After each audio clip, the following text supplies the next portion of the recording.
Welcome back to A Clock in the Journal, where timeless mysteries come to life. Today we dive into the Problem of Thor Bridge, a case that tests even Sherlock Holmes's unparalleled powers of deduction.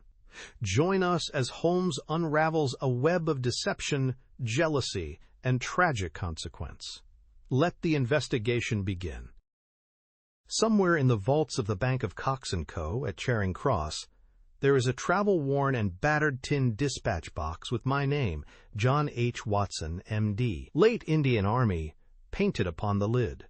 It is crammed with papers, nearly all of which are records of cases, to illustrate the curious problems which Mr. Sherlock Holmes had at various times to examine. Some, and not the least interesting, were complete failures, and as such will hardly bear narrating, since no final explanation is forthcoming. A problem without a solution may interest the student, but can hardly fail to annoy the casual reader. Among these unfinished tales is that of Mr. James Phillimore, who, stepping back into his own house to get his umbrella, was never more seen in this world. No less remarkable is that of the cutter Alicia, which sailed one spring morning into a small patch of mist from where she never again emerged, nor was anything further ever heard of herself and her crew. A third case worthy of note is that of Isidora Persano, the well-known journalist and duelist who was found stark, staring mad with a matchbox in front of him which contained a remarkable worm, said to be unknown to science. Apart from these unfathomed cases, there are some which involve the secrets of private families, to an extent which would mean consternation in many exalted quarters if it were thought possible that they might find their way into print. I need not say that such a breach of confidence is unthinkable, and that these records will be separated and destroyed now that my friend has time to turn his energies to the matter. There remain a considerable residue of cases of greater or less interest which I might have edited before, had I not feared to give the public a surfeit which might react upon the reputation of the man whom, above all others, I revere. In some I was myself concerned, and can speak as an eyewitness, while, in others, I was either not present or played so small a part that they could only be told as by a third person. The following narrative is drawn from my own experience. It was a wild morning in October, and I observed as I was dressing how the last remaining leaves were being whirled from the solitary plane tree which graces the yard behind our house. I descended to breakfast prepared to find my companion in depressed spirits, for, like all great artists, he was easily impressed by his surroundings. On the contrary, I found that he had nearly finished his meal, and that his mood was particularly bright and joyous, with that somewhat sinister cheerfulness which was characteristic of his lighter moments. "You have a case, Holmes?" I remarked. "The faculty of deduction is certainly contagious, Watson," he answered. "It has enabled you to probe my secret. Yes, I have a case. After a month of trivialities and stagnation, the wheels move once more. Might I share it? There is little to share, but we may discuss it when you have consumed the 2 hard-boiled eggs with which our new cook has favored us.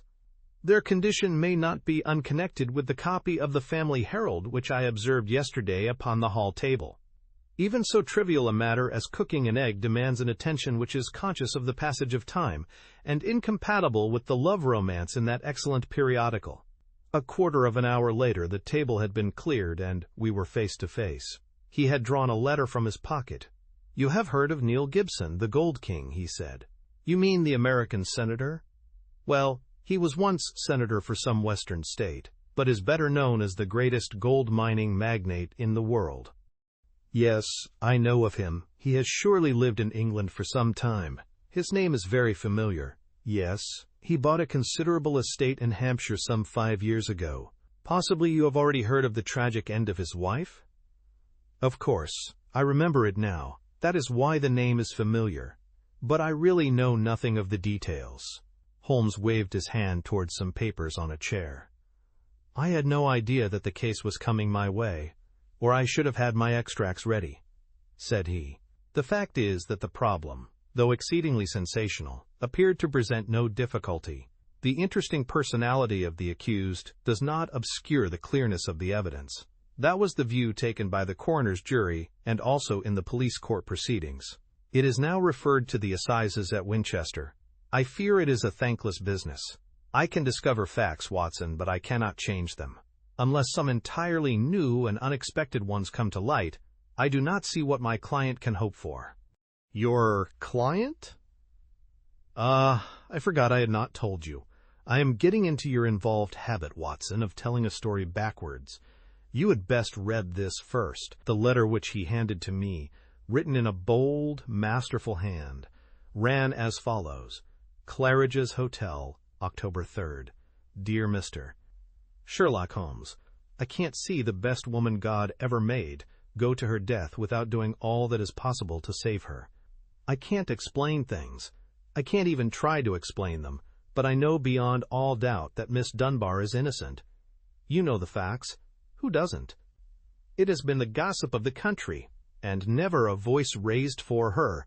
It's the damned injustice of it all that makes me crazy. That woman has a heart that wouldn't let her kill a fly. Well, I'll come at 11 tomorrow and see if you can get some ray of light in the dark. Maybe I have a clue and don't know it.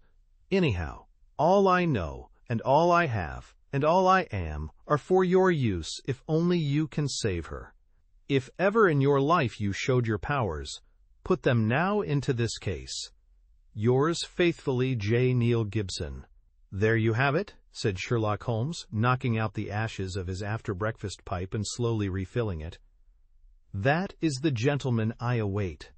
As to the story, you have hardly time to master all these papers, so I must give it to you in a nutshell if you are to take an intelligent interest in the proceedings. This man is the greatest financial power in the world, and a man, as I understand, of most violent and formidable character.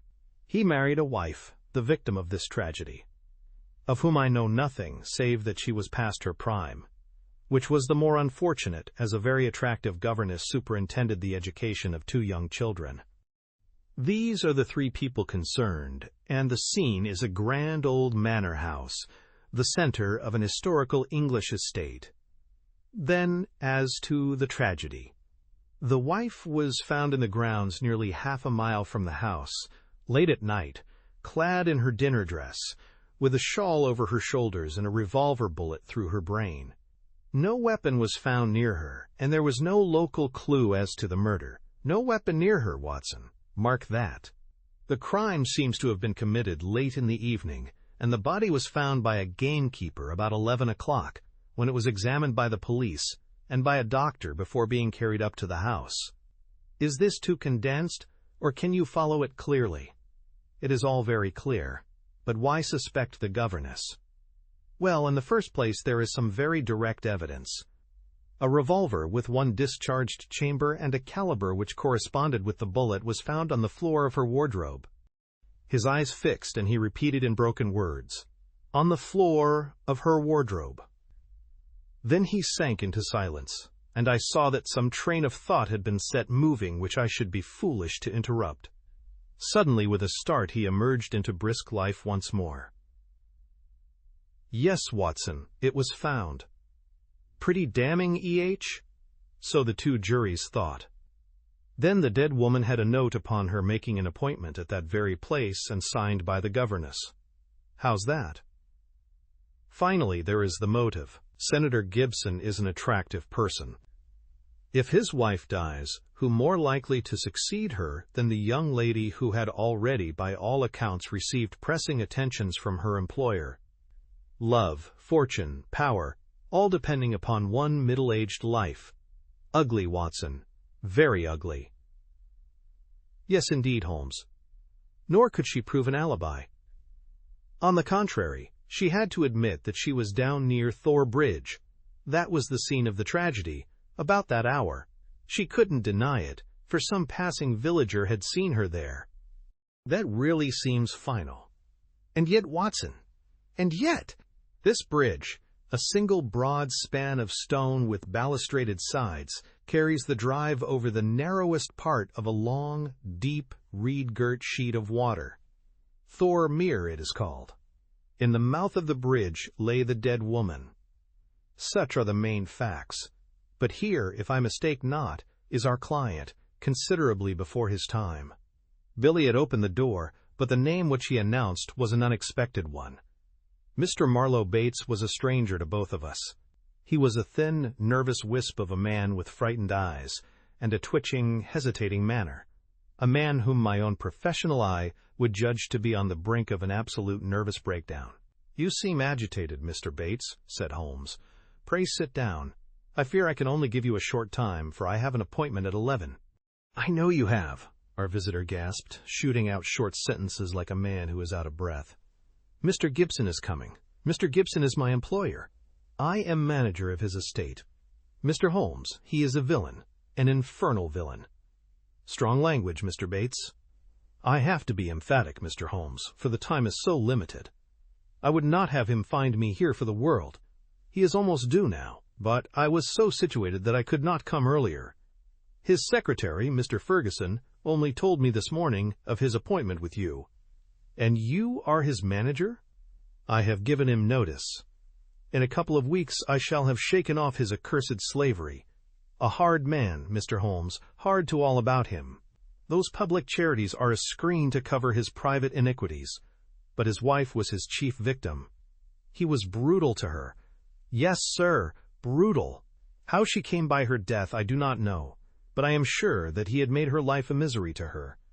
She was a creature of the tropics, a Brazilian by birth, as no doubt you know. No, it had escaped me. Tropical by birth, and tropical by nature. A child of the sun and of passion. She had loved him as such women can love. But when her own physical charms had faded, I am told that they once were great, there was nothing to hold him. We all liked her and felt for her and hated him for the way that he treated her. But he is plausible and cunning. That is all I have to say to you. Don't take him at his face value. There is more behind. Now I'll go." "No, no, don't detain me. He is almost due." With a frightened look at the clock, our strange visitor literally ran to the door and disappeared. "Well, well," said Holmes, after an interval of silence. "Mr. Gibson seems to have a nice loyal household. But the warning is a useful one, and now we can only wait till the man himself appears." Sharp at the hour, we heard a heavy step upon the stairs, and the famous millionaire was shown into the room. As I looked upon him, I understood not only the fears and dislike of his manager, but also the execrations which so many business rivals have heaped upon his head. If I were a sculptor and desired to idealize the successful man of affairs, iron of nerve and leathery of conscience, I should choose Mr. Neil Gibson as my model. His tall, gaunt, craggy figure had a suggestion of hunger and rapacity. An Abraham Lincoln, keyed to base uses instead of high ones, would give some idea of the man. His face might have been chiseled in granite, hard-set, craggy, remorseless, with deep lines upon it, the scars of many a crisis. Cold gray eyes, looking shrewdly out from under bristling brows, surveyed us each in turn. He bowed in perfunctory fashion as Holmes mentioned my name, and then, with a masterful air of possession, he drew a chair up to my companion and seated himself with his bony knees almost touching him. "Let me say right here, Mr. Holmes," he began, "that money is nothing to me in this case. You can burn it if it's any use in lighting you to the truth. This woman is innocent, and this woman has to be cleared, and it's up to you to do it. Name your figure." "My professional charges are upon a fixed scale," said Holmes coldly. "I do not vary them, save when I remit them altogether." "Well, if dollars make no difference to you, think of the reputation. If you pull this off, every paper in England and America will be booming you. You'll be the talk of 2 continents. Thank you, Mr. Gibson. I do not think that I am in need of booming. It may surprise you to know that I prefer to work anonymously, and that it is the problem itself which attracts me. But we are wasting time. Let us get down to the facts. I think that you will find all the main ones in the press reports. I don't know that I can add anything which will help you. But if there is anything you would wish more light upon, well, I am here to give it. Well, there is just one point. What is it? What were the exact relations between you and Miss Dunbar? The Gold King gave a violent start, and half rose from his chair. Then his massive calm came back to him. "I suppose you are within your rights, and may be doing your duty, in asking such a question, Mr. Holmes." "We will agree to suppose so," said Holmes. "Then I can assure you that our relations were entirely and always those of an employer towards a young lady whom he never conversed with, or ever saw, save when she was in the company of his children." Holmes rose from his chair. "I am a rather busy man, Mr. Gibson," said he, "and I have no time or taste for aimless conversations. I wish you good morning." Our visitor had risen also, and his great loose figure towered above Holmes. There was an angry gleam from under those bristling brows, and a tinge of color in the sallow cheeks. "What the devil do you mean by this, Mr. Holmes? Do you dismiss my case?" "Well, Mr. Gibson, at least I dismiss you. I should have thought my words were plain." "Plain enough, but what's at the back of it? Raising the price on me, or afraid to tackle it, or what? I've a right to a plain answer." "Well, perhaps you have," said Holmes. "I'll give you one. This case is quite sufficiently complicated to start with, without the further difficulty of false information." "Meaning that I lie?" "Well, I was trying to express it as delicately as I could, but if you insist upon the word, I will not contradict you." I sprang to my feet, for the expression upon the millionaire's face was fiendish in its intensity, and he had raised his great knotted fist. Holmes smiled languidly and reached his hand out for his pipe. "Don't be noisy, Mr. Gibson. I find that after breakfast even the smallest argument is unsettling. I suggest that a stroll in the morning air and a little quiet thought will be greatly to your advantage." With an effort, the Gold King mastered his fury. I could not but admire him, for by a supreme self-command he had turned in a minute from a hot flame of anger to a frigid and contemptuous indifference. "Well, it's your choice. I guess you know how to run your own business. I can't make you touch the case against your will. You've done yourself no good this morning, Mr. Holmes, for I have broken stronger men than you. No man ever crossed me and was the better for it." "So many have said so, and yet here I am," said Holmes, smiling. "Well, good morning, Mr. Gibson. You have a good deal yet to learn." Our visitor made a noisy exit, but Holmes smoked in imperturbable silence with dreamy eyes fixed upon the ceiling. "Any views, Watson?" he asked at last. "Well, Holmes, I must confess that when I consider that this is a man who would certainly brush any obstacle from his path, and when I remember that his wife may have been an obstacle and an object of dislike, as that man Bates plainly told us, it seems to me, exactly, and to me also. But what were his relations with the governess, and how did you discover them?"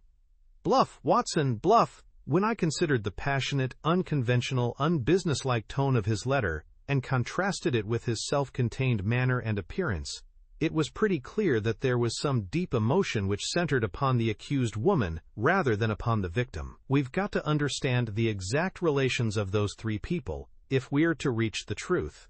You saw the frontal attack which I made upon him, and how imperturbably he received it. Then I bluffed him by giving him the impression that I was absolutely certain, when in reality I was only extremely suspicious. Perhaps he will come back? He is sure to come back.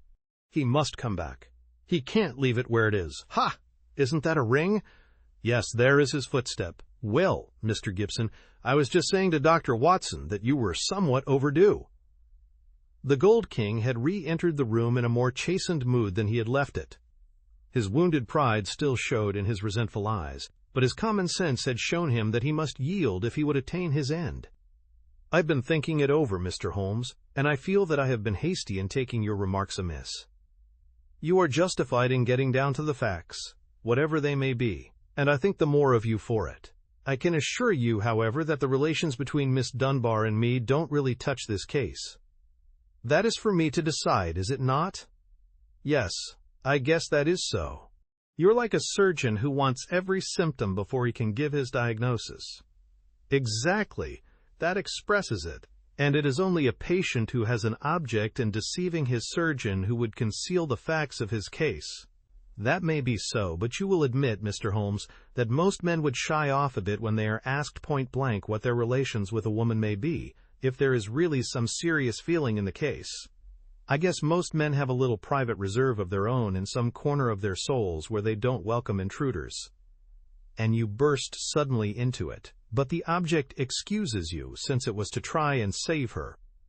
Well, the stakes are down and the reserve open, and you can explore where you will. What is it you want? The truth. The Gold King paused for a moment as one who marshals his thoughts. His grim, deep-lined face had become even sadder and more grave. "I can give it to you in a very few words, Mr. Holmes," said he at last. "There are some things that are painful, as well as difficult to say, so I won't go deeper than is needful. I met my wife when I was gold hunting in Brazil. Maria Pinto was the daughter of a government official at Manaus, and she was very beautiful. I was young and ardent in those days, but even now, as I look back with colder blood and a more critical eye, I can see that she was rare and wonderful in her beauty. It was a deep, rich nature, too, passionate, wholehearted, tropical, ill-balanced, very different from the American women whom I had known. Well, to make a long story short, I loved her, and I married her. It was only when the romance had passed, and it lingered for years, that I realized that we had nothing, absolutely nothing, in common. My love faded. If hers had faded also, it might have been easier. But you know the wonderful way of women. Do what I might, nothing could turn her from me. If I have been harsh to her, even brutal as some have said, it has been because I knew that if I could kill her love, or if it turned to hate, it would be easier for both of us.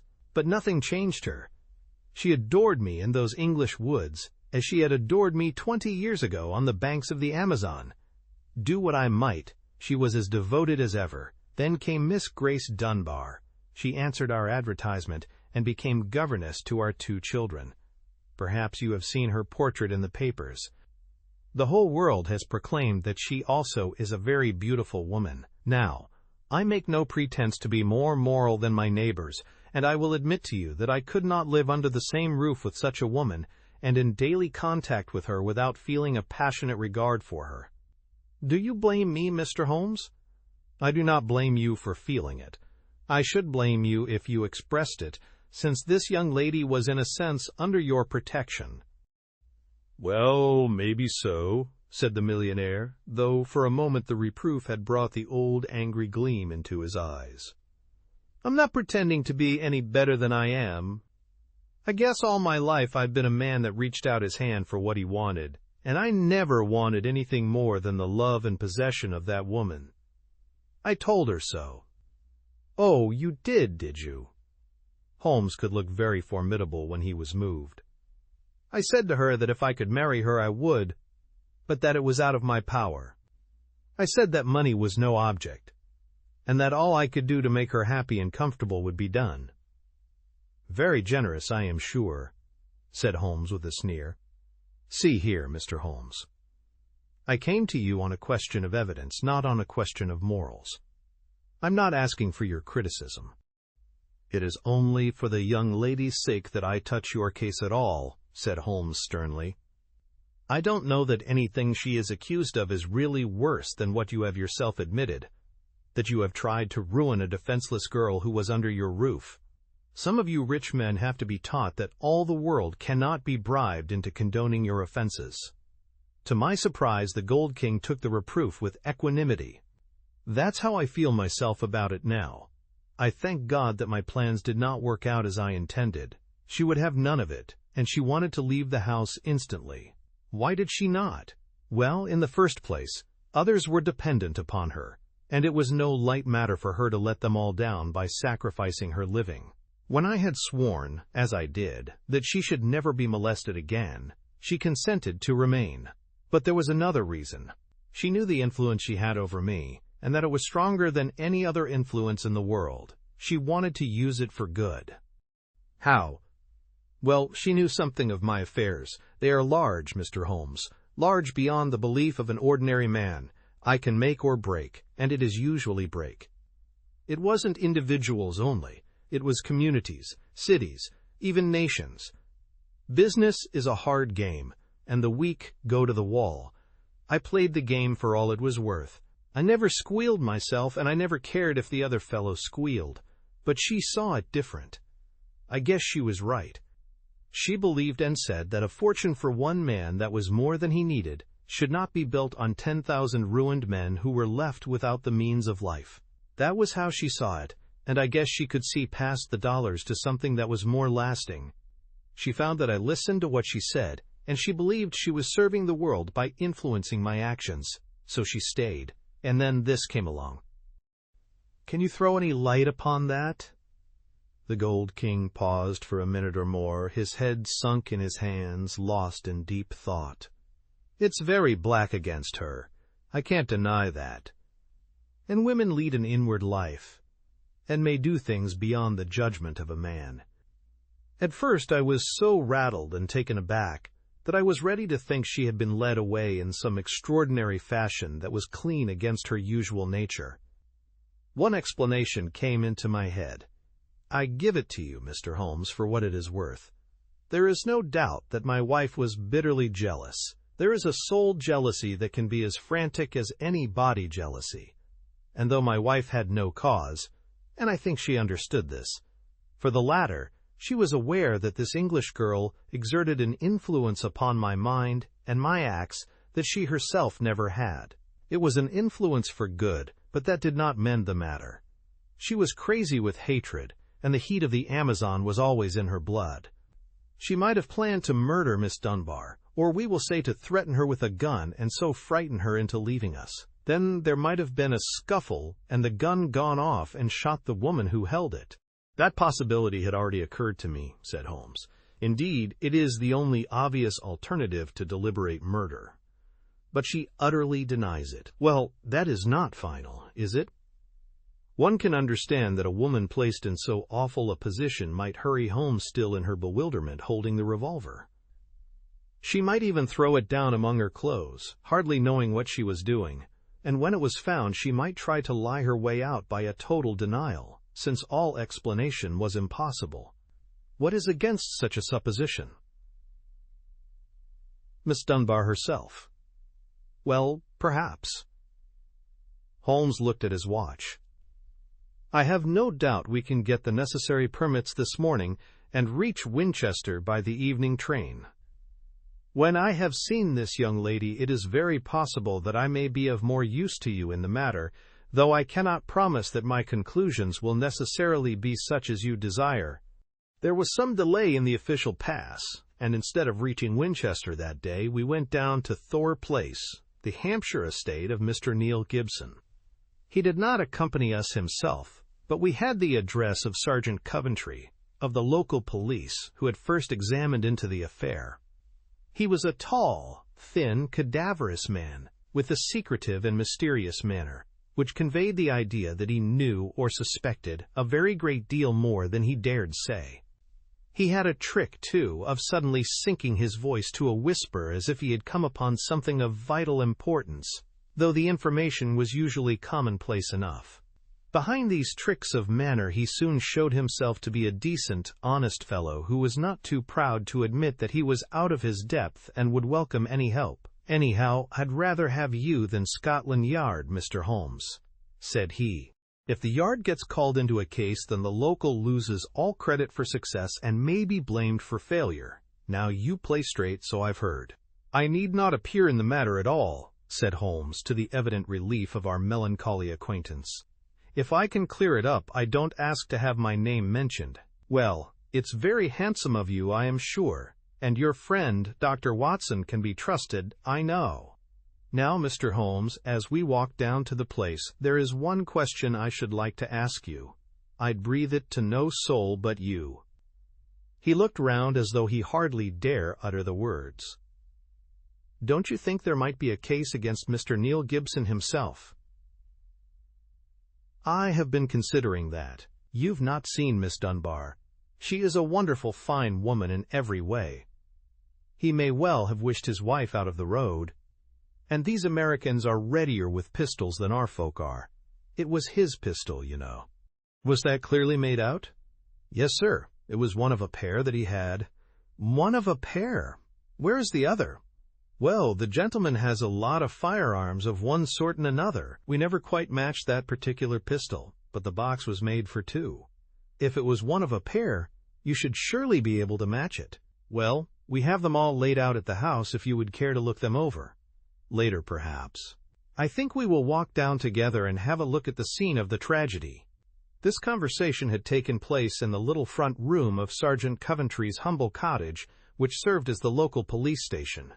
A walk of half a mile or so across a wind-swept heath, all gold and bronze with the fading ferns, brought us to a side gate opening into the grounds of the Thor Place estate. A path led us through the pheasant preserves, and then from a clearing we saw the wide-spread, half-timbered house, half Tudor and half Georgian, upon the crest of the hill. Beside us there was a long, reedy pool, constricted in the center, where the main carriage drive passed over a stone bridge, but swelling into small lakes on either side. Our guide paused at the mouth of this bridge, and he pointed to the ground. That was where Mrs. Gibson's body lay. I marked it by that stone. I understand that you were there before it was moved? Yes, they sent for me at once. Who did? Mr. Gibson himself. The moment the alarm was given, and he had rushed down with others from the house, he insisted that nothing should be moved until the police should arrive. That was sensible. I gathered from the newspaper report that the shot was fired from close quarters. Yes, sir, very close.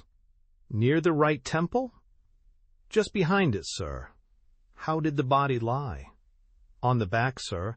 No trace of a struggle, no marks, no weapon. The short note from Miss Dunbar was clutched in her left hand. Clutched, you say? Yes, sir. We could hardly open the fingers. That is of great importance. It excludes the idea that anyone could have placed the note there after death in order to furnish a false clue. Dear me! The note, as I remember, was quite short.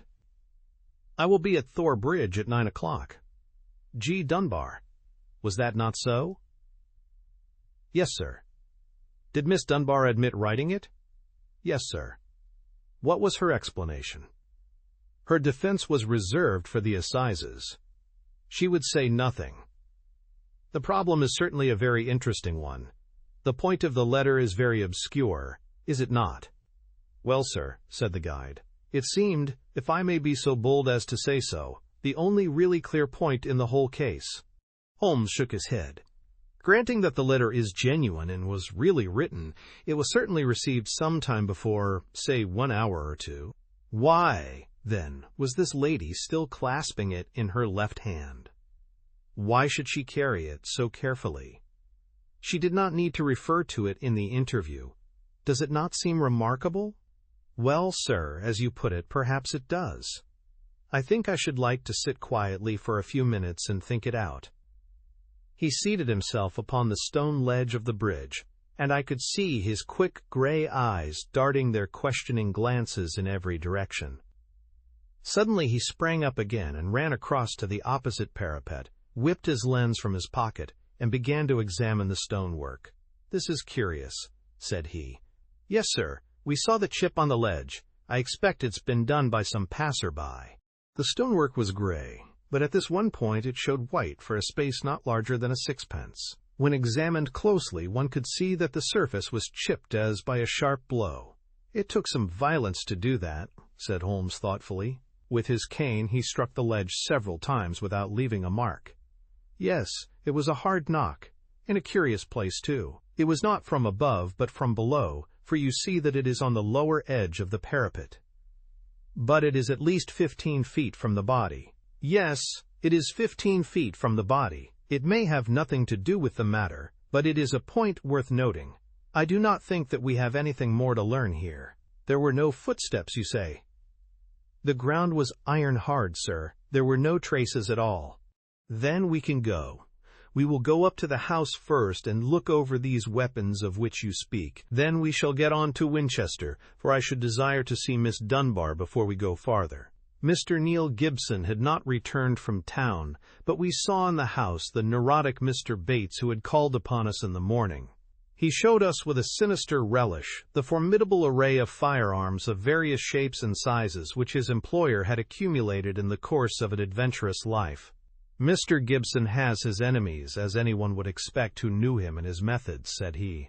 "He sleeps with a loaded revolver in the drawer beside his bed. He is a man of violence, sir, and there are times when all of us are afraid of him. I am sure that the poor lady who has passed was often terrified." "Did you ever witness physical violence towards her?" "No, I cannot say that, but I have heard words which were nearly as bad. Words of cold, cutting contempt, even before the servants." "Our millionaire does not seem to shine in private life," remarked Holmes as we made our way to the station. "Well, Watson, we have come on a good many facts, some of them new ones, and yet I seem some way from my conclusion. In spite of the very evident dislike which Mr. Bates has to his employer, I gather from him that when the alarm came he was undoubtedly in his library. Dinner was over at 8:30, and all was normal up to then. It is true that the alarm was somewhat late in the evening, but the tragedy certainly occurred about the hour named in the note. There is no evidence at all that Mr. Gibson had been out of doors since his return from town at 5 o'clock. On the other hand, Miss Dunbar, as I understand it, admits that she had made an appointment to meet Mrs. Gibson at the bridge. Beyond this she would say nothing, as her lawyer had advised her to reserve her defense. We have several very vital questions to ask that young lady, and my mind will not be easy until we have seen her. I must confess that the case would seem to me to be very black against her, if it were not for one thing." "And what is that, Holmes?" "The finding of the pistol in her wardrobe." "Dear me, Holmes," I cried, "that seemed to me to be the most damning incident of all." "Not so, Watson. It had struck me even at my first perfunctory reading as very strange, and now that I am in closer touch with the case, it is my only firm ground for hope. We must look for consistency. Where there is a want of it, we must suspect deception. I hardly follow you. Well now, Watson, suppose for a moment that we visualize you in the character of a woman who, in a cold, premeditated fashion, is about to get rid of a rival. You have planned it. A note has been written. The victim has come.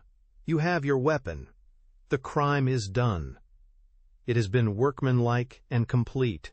Do you tell me that after carrying out so crafty a crime, you would now ruin your reputation as a criminal by forgetting to fling your weapon into those adjacent reed beds, which would forever cover it, but you must needs carry it carefully home and put it in your own wardrobe, the very first place that would be searched? Your best friends would hardly call you a schemer, Watson, and yet I could not picture you doing anything so crude as that. In the excitement of the moment— No, Watson, I will not admit that it is possible. Where a crime is coolly premeditated, then the means of covering it are coolly premeditated also. I hope, therefore, that we are in the presence of a serious misconception, but there is so much to explain. Well, we shall set about explaining it. When once your point of view is changed, the very thing which was so damning becomes a clue to the truth. For example, there is this revolver. Miss Dunbar disclaims all knowledge of it. On our new theory, she is speaking truth when she says so. Therefore, it was placed in her wardrobe. Who placed it there? Someone who wished to incriminate her. Was not that person the actual criminal? You see how we come at once upon a most fruitful line of inquiry. We were compelled to spend the night at Winchester, as the formalities had not yet been completed, but next morning, in the company of Mr. Joyce Cummings, the rising barrister who was entrusted with the defense, we were allowed to see the young lady in her cell. I had expected from all that we had heard to see a beautiful woman, but I can never forget the effect which Miss Dunbar produced upon me. It was no wonder that even the masterful millionaire had found in her something more powerful than himself, something which could control and guide him. One felt, too, as one looked at that strong, clear-cut and yet sensitive face, that even should she be capable of some impetuous deed, nonetheless there was an innate nobility of character which would make her influence always for the good. She was a brunette, tall, with a noble figure and commanding presence, but her dark eyes had in them the appealing, helpless expression of the hunted creature who feels the nets around it, but can see no way out from the toils. Now, as she realized the presence and the help of my famous friend, there came a touch of color in her wan cheeks, and a light of hope began to glimmer in the glance which she turned upon us. "Perhaps Mr. Neil Gibson has told you something of what occurred between us?" she asked, in a low, agitated voice. "Yes," Holmes answered. "You need not pain yourself by entering into that part of the story.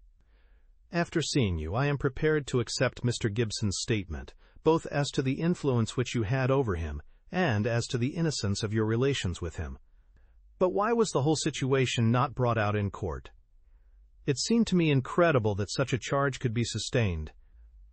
I thought that if we waited, the whole thing must clear itself up without our being compelled to enter into painful details of the inner life of the family. But I understand that far from clearing, it has become even more serious." "My dear young lady," cried Holmes earnestly, "I beg you to have no illusions upon the point. Mr. Cummings here would assure you that all the cards are at present against us, and that we must do everything that is possible if we are to win clear. It would be a cruel deception to pretend that you are not in very great danger. Give me all the help you can, then, to get at the truth. I will conceal nothing. Tell us, then, of your true relations with Mr. Gibson's wife. She hated me, Mr. Holmes. She hated me with all the fervor of her tropical nature. She was a woman who would do nothing by halves, and the measure of her love for her husband was the measure also of her hatred for me. It is probable that she misunderstood our relations. I would not wish to wrong her, but she loved so vividly in a physical sense that she could hardly understand the mental and even spiritual tie which held her husband to me, or imagine that it was only my desire to influence his power to good ends which kept me under his roof. I can see now that I was wrong. Nothing could justify me in remaining where I was a cause of unhappiness, and yet it is certain that the unhappiness would have remained even if I had left the house." "Now, Miss Dunbar," said Holmes, "I beg you to tell us exactly what occurred that evening." "I can tell you the truth so far as I know it, Mr. Holmes, but I am in a position to prove nothing, and there are points, the most vital points, which I can neither explain, nor can I imagine any explanation. If you will find the facts, perhaps others may find the explanation. With regard, then, to my presence at Thor Bridge that night, I received a note from Mrs. Gibson in the morning. It lay on the table of the schoolroom, and it may have been left there by her own hand. It implored me to see her there after dinner, said she had something important to say to me, and asked me to leave an answer on the sundial in the garden, as she desired no one to be in our confidence. I saw no reason for such secrecy, but I did as she asked, accepting the appointment. She asked me to destroy her note, and I burned it in the schoolroom grate. She was very much afraid of her husband, who treated her with a harshness for which I frequently reproached him, and I could only imagine that she acted in this way because she did not wish him to know of our interview." "Yet she kept your reply very carefully?" "Yes, I was surprised to hear that she had it in her hand when she died." "Well, what happened then?" "I went down as I had promised. When I reached the bridge, she was waiting for me. Never did I realize till that moment how this poor creature hated me. She was like a mad woman. Indeed, I think she was a mad woman, subtly mad with the deep power of deception which insane people may have. How else could she have met me with unconcern every day, and yet had so raging a hatred of me in her heart? I will not say what she said. She poured her whole wild fury out in burning and horrible words. I did not even answer. I could not. It was dreadful to see her. I put my hands to my ears and rushed away. When I left her, she was standing still, shrieking out her curses at me, in the mouth of the bridge, where she was afterwards found, within a few yards from the spot. And yet, presuming that she met her death shortly after you left her, you heard no shot?" "No, I heard nothing. But indeed, Mr. Holmes, I was so agitated and horrified by this terrible outbreak that I rushed to get back to the peace of my own room, and I was incapable of noticing anything which happened." "You say that you returned to your room. Did you leave it again before next morning?" "Yes, when the alarm came that the poor creature had met her death, I ran out with the others." Did you see Mr. Gibson?" "Yes, he had just returned from the bridge when I saw him. He had sent for the doctor and the police." "Did he seem to you much perturbed?" "Mr. Gibson is a very strong, self-contained man. I do not think that he would ever show his emotions on the surface. But I, who knew him so well, could see that he was deeply concerned." "Then we come to the all-important point. This pistol that was found in your room. Had you ever seen it before?" "Never, I swear it." "When was it found?" "Next morning, when the police made their search." "Among your clothes?" "Yes, on the floor of my wardrobe, under my dresses." "You could not guess how long it had been there?" "It had not been there the morning before." "How do you know?" "Because I tidied out the wardrobe." "That is final. Then someone came into your room and placed the pistol there in order to inculpate you." "It must have been so." "And when?" "It could only have been at mealtime, or else at the hours when I would be in the schoolroom with the children." "As you were when you got the note?" "Yes, from that time onwards for the whole morning." "Thank you, Miss Dunbar. Is there any other point which could help me in the investigation?" "I can think of none. There was some sign of violence on the stonework of the bridge. A perfectly fresh chip, just opposite the body. Could you suggest any possible explanation of that? Surely it must be a mere coincidence." "Curious, Miss Dunbar, very curious. Why should it appear at the very time of the tragedy, and why at the very place? But what could have caused it? Only great violence could have such an effect." Holmes did not answer.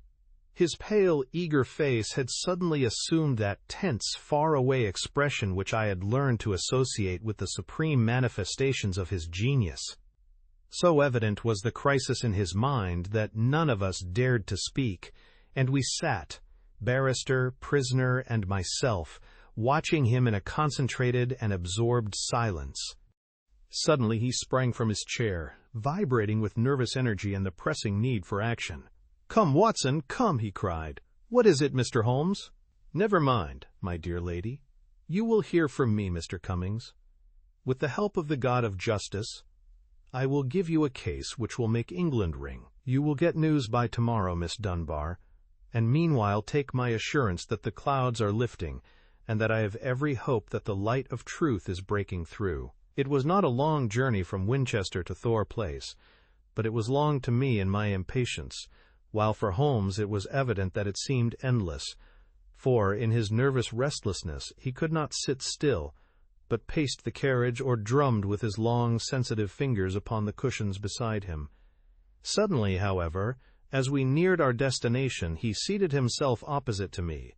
We had a first-class carriage to ourselves, and laying a hand upon each of my knees, he looked into my eyes with the peculiarly mischievous gaze which was characteristic of his more imp-like moods. "Watson," said he, "I have some recollection that you go armed upon these excursions of ours." It was as well for him that I did so, for he took little care for his own safety when his mind was once absorbed by a problem, so that more than once my revolver had been a good friend in need. I reminded him of the fact. Yes, I am a little absent-minded in such matters, but have you your revolver on you?" I produced it from my hip pocket, a short, handy, but very serviceable little weapon. He undid the catch, shook out the cartridges, and examined it with care. "It's heavy, remarkably heavy," said he. "Yes, it is a solid bit of work." He mused over it for a minute. "Do you know, Watson," said he, "I believe your revolver is going to have a very intimate connection with the mystery which we are investigating."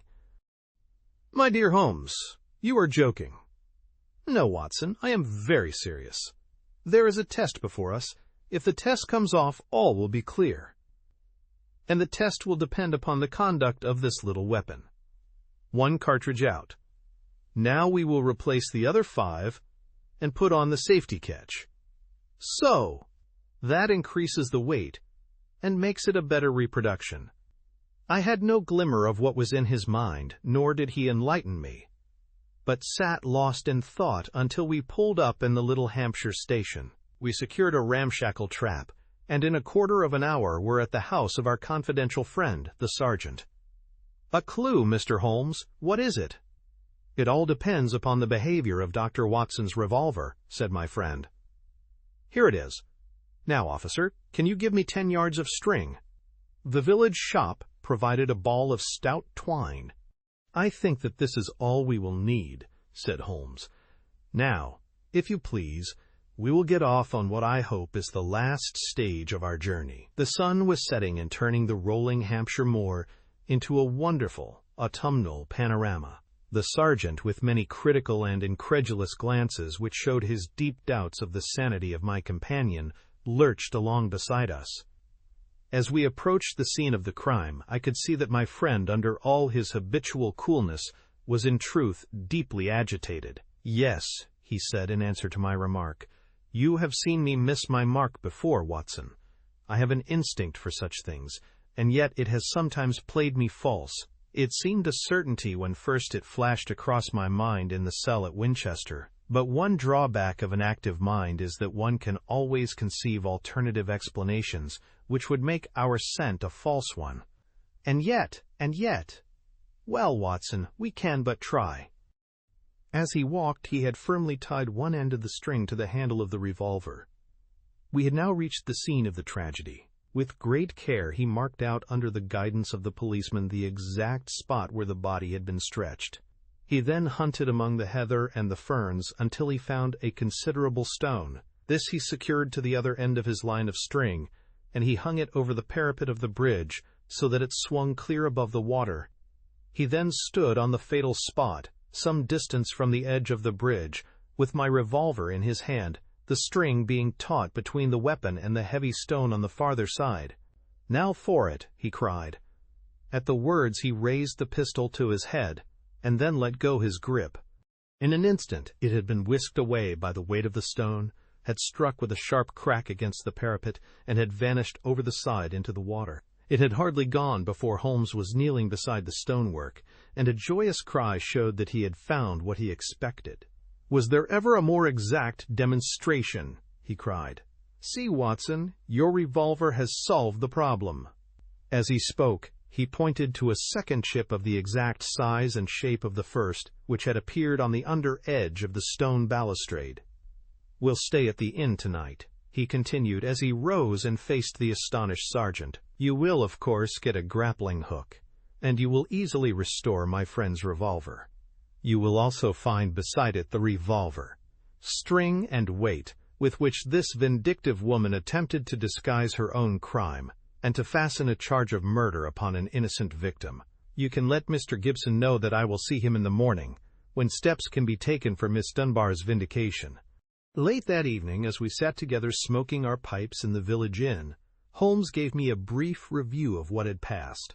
"I fear, Watson," said he, "that you will not improve any reputation which I may have acquired by adding the case of the Thor Bridge mystery to your annals. I have been sluggish in mind, and wanting in that mixture of imagination and reality which is the basis of my art. I confess that the chip in the stonework was a sufficient clue to suggest the true solution, and that I blame myself for not having attained it sooner. It must be admitted that the workings of this unhappy woman's mind were deep and subtle, so that it was no very simple matter to unravel her plot. I do not think that in our adventures we have ever come across a stranger example of what perverted love can bring about. Whether Miss Dunbar was her rival in a physical or in a merely mental sense seems to have been equally unforgivable in her eyes. No doubt she blamed this innocent lady for all those harsh dealings and unkind words with which her husband tried to repel her too demonstrative affection. Her first resolution was to end her own life. Her second was to do it in such a way as to involve her victim in a fate which was worse far than any sudden death could be. We can follow the various steps quite clearly, and they show a remarkable subtlety of mind. A note was extracted very cleverly from Miss Dunbar, which would make it appear that she had chosen the scene of the crime. In her anxiety that it should be discovered, she somewhat overdid it, by holding it in her hand to the last. This alone should have excited my suspicions earlier than it did. Then she took one of her husband's revolvers, There was, as you saw, an arsenal in the house, and kept it for her own use. A similar one she concealed that morning in Miss Dunbar's wardrobe after discharging one barrel, which she could easily do in the woods without attracting attention. She then went down to the bridge, where she had contrived this exceedingly ingenious method for getting rid of her weapon. When Miss Dunbar appeared, she used her last breath in pouring out her hatred, and then, when she was out of hearing, carried out her terrible purpose. Every link is now in its place, and the chain is complete. The papers may ask why the mirror was not dragged in the first instance, but it is easy to be wise after the event, and in any case, the expanse of a reed-filled lake is no easy matter to drag unless you have a clear perception of what you are looking for and where. Well, Watson, we have helped a remarkable woman, and also a formidable man. Should they in the future join their forces, as seems not unlikely, the financial world may find that Mr. Neil Gibson has learned something in that schoolroom of sorrow where our earthly lessons are taught.